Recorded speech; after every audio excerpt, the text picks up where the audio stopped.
Okay, so final video here. We have the site pretty much fully working. Nothing that I can see that's not functioning the way it did in the sample site. So here is the process of migrating all this to a real server. So the first thing we're going to do is go to the plugins area, and this is so that we can grab all the necessary files. We're going to go ahead and add a new one and just look up simple backup.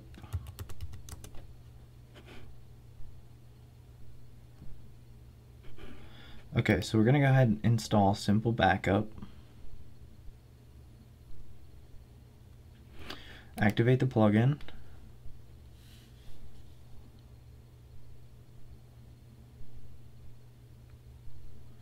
And then we're going to go to the settings, and that's where Simple Backup will be held.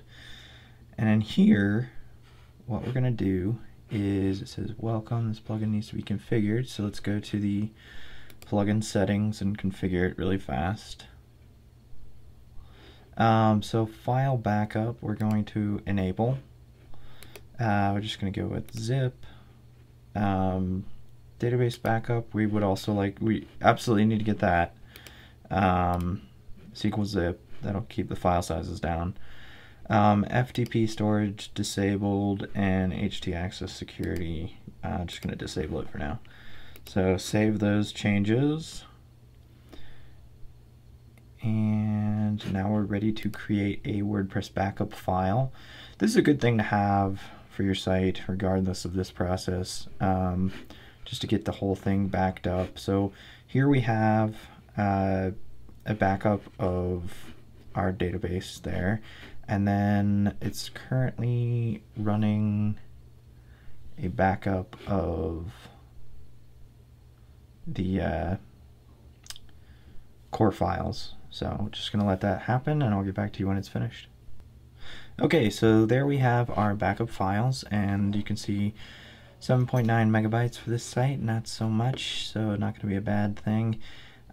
Just go ahead and download both of them, and then for a lot of this process, I'm just going into it with the expectation that you know how to connect to your own server with FTP access, because a lot of this I'm just going to keep off the screencast. I'm really going to focus on putting up the site from the admin perspective, and kind of the one file, which is the wp-config, that will need to be edited. And so I'll show you that process, but I'm going to just go ahead and upload the files now, and I will get back to you as soon as all that process is done. Take all of these. We don't need the .ds store. One thing to note is that you do want to have your hidden files visible. So on a Mac, you would just go to View, and it's somewhere in here. Show, where is it? That's a pretty simple thing that you can look up. So, and then just go ahead and copy and paste all of these and drag them into your FTP software. Okay, so the one file that we're going to need to edit here, this is kind of the first step in the process of migrating to a live server. So we're just going to pop up a new Finder window.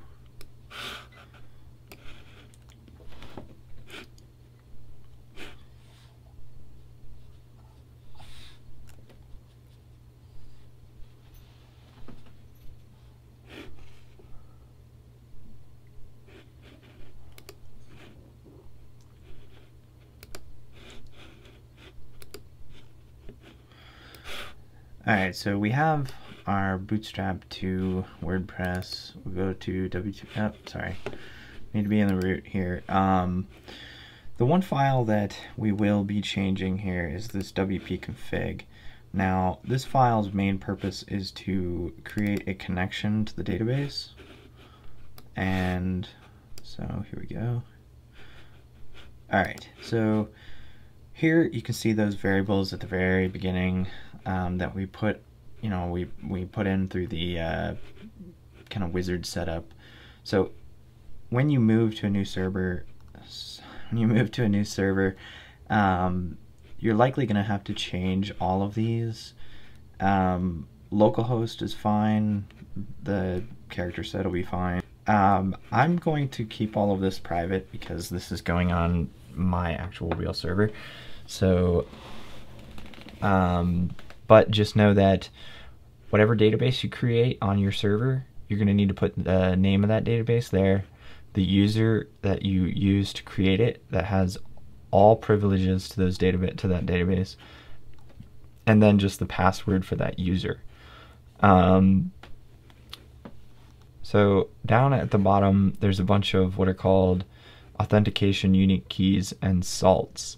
You don't want to share those with anybody. So if you're gonna throw a project up on GitHub or something like that, make sure that you ignore this file.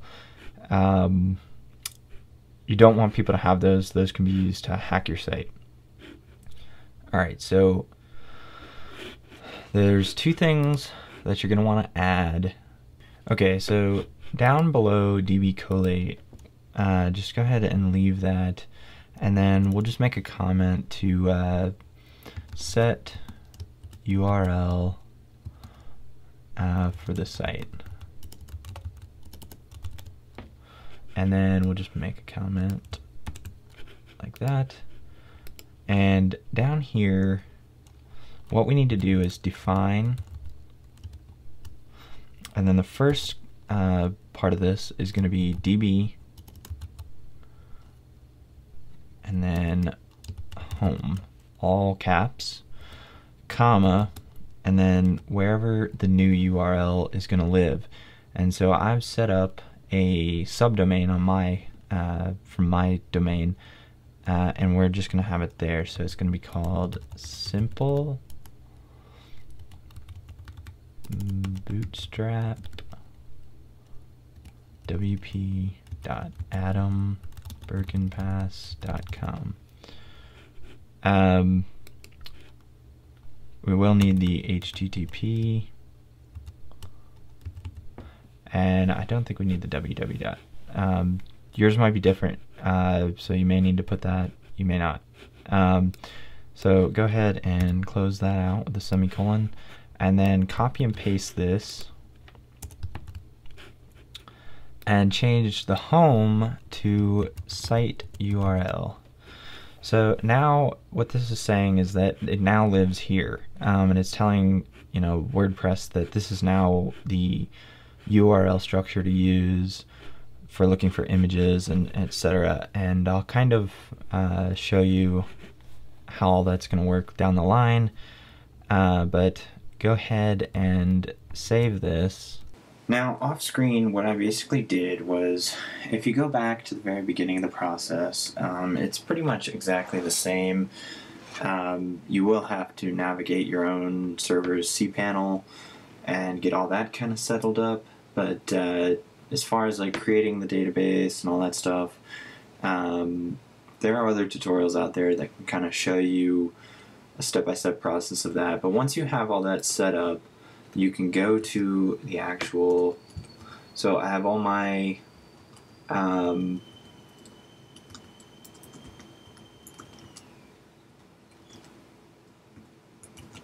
files uploaded in the server, and I'm just going to go to the actual URL now, and this is on the actual internet. Okay, web page not available. So, I'm not sure what all that is. Let's go to WP admin, and we're getting redirected. Okay, so this is a problem that's going to happen from time to time. what you're basically going to have to do is go into your cPanel, then go to php-myadmin, and you're going to have to go into the actual table for your database that you set up for this site, and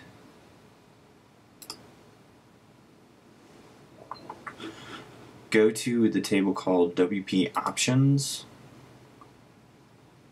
The reason it's redirecting is that it still sees the localhost as the root URL. So in option ID 1 and 2, you'll see those values, and you're just going to have to manually update that to your new URL, which is going to exist here. And I'm just going to copy and paste this.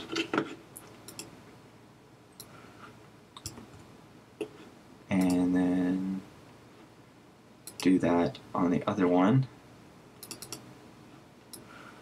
So now both values have been updated.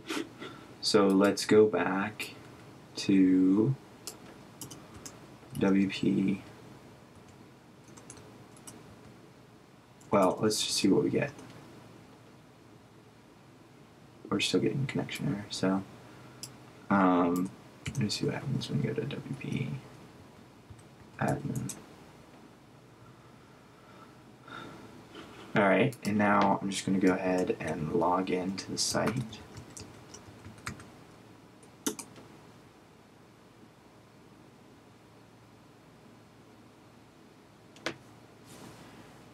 Alright, so now I've logged in, and once you have this set up, if you have to go into the actual database and physically change that URL, that's fine. That's how you're going to get into this section, and then this is where we do the final step, which is completing a search and replace in the database for any possible instances of that old localhost URL. So we're going to do better search and we're going to need to go to new.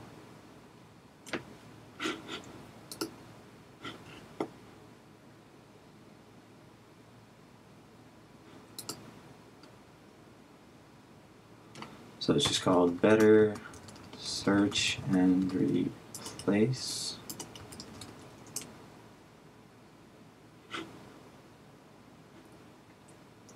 It's this one down here.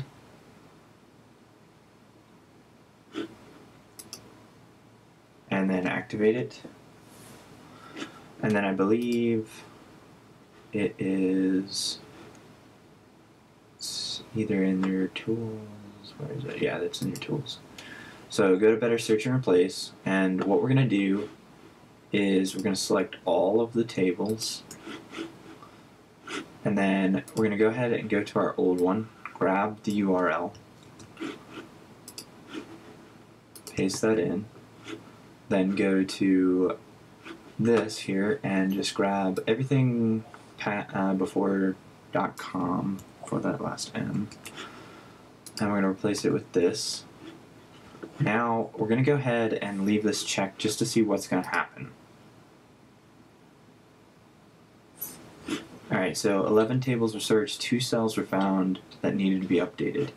So now we're going to uncheck it and go ahead and make that final change there. Alright, now if we go here and visit the site, and there we go.